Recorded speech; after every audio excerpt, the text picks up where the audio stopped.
everybody. Okay, so bold is good today. I got some clarity on a storyline from yesterday. Turns out that Taylor and Ridge, right? Okay, this is where we're gonna start.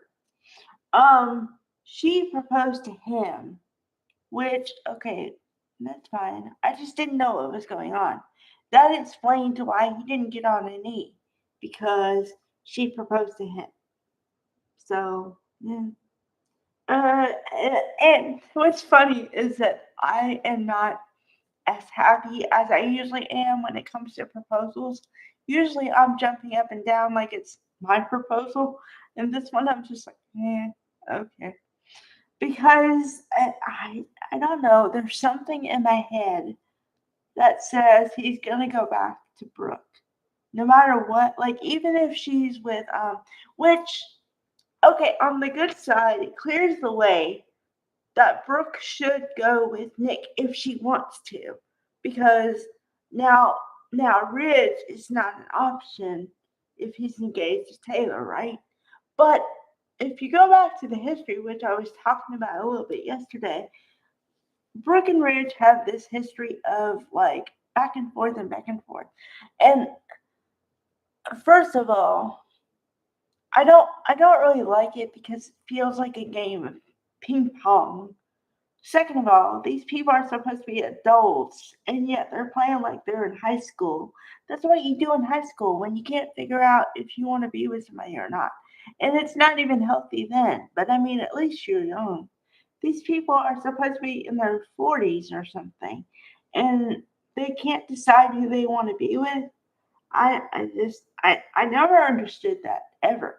When it comes to any soap opera, I don't get it. And I do get the element that you don't want to be boring and be with the same couple forever. I get that. But the ping pong it, I am not a fan of that. Okay. So then that takes care of two storylines.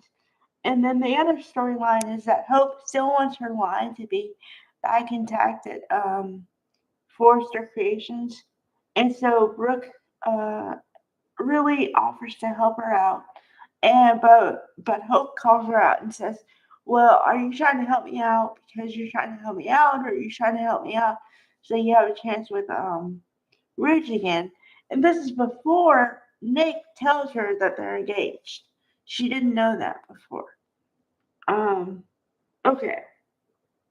And the only other storyline, which I guess is supposed to be the bigger one, like I said, okay, going back to Will for a second, and I gotta give it up for all the young people in the storyline because Crew Morrow and Lisa Yamada are killing it. Okay, and and Linnea Grace is good too. I just wish that they would give her more material to work with. But that has been my fight from day one.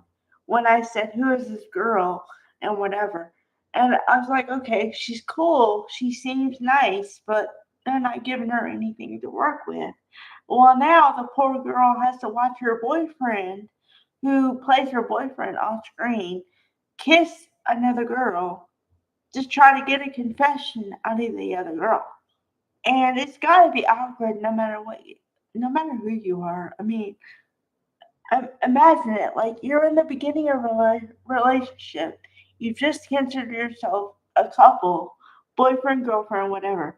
And now your boyfriend says, would it be okay if I kissed another girl? I don't think any females or anybody else for that matter, even if it was a male and talking about a female and she's talking about would it be okay if I kissed another dude? I don't know if anybody would be okay with that. Honestly. So and you could see the look on her face. I felt so bad for her. Like honestly, I'm like, poor girl. I don't know. But please, okay, writers, I'm gonna say it again. You got a really good character there in Electra. I like the name, I like the relationships or whatever. Could you please write more for her? Or write better? I don't know what to say.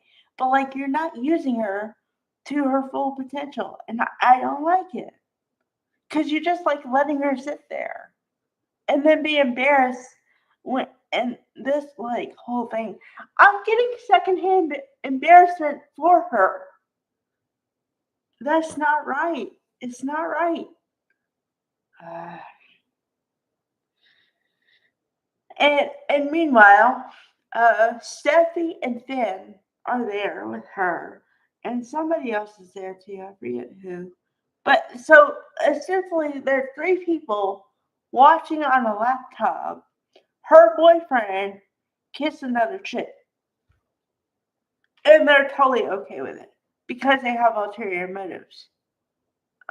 Still not kosher. Still not kosher. So yeah, that's it. So for once, I really feel bad for a character, and I mean really bad. I'm like, poor girl, and I mean, well, you could look at it from another angle. They're really trying to contest with Lacey Yamada and Kumaro, and they really like each other. They look like they really like each other. But wow, what a way to do it. Yeah. And plus, you already put in the water the element of he's bored with Electra, and that he's was talking about whether or not they were going to go on to the next step in the relationship. And she said, "Don't pressure me." But then you put in Luna.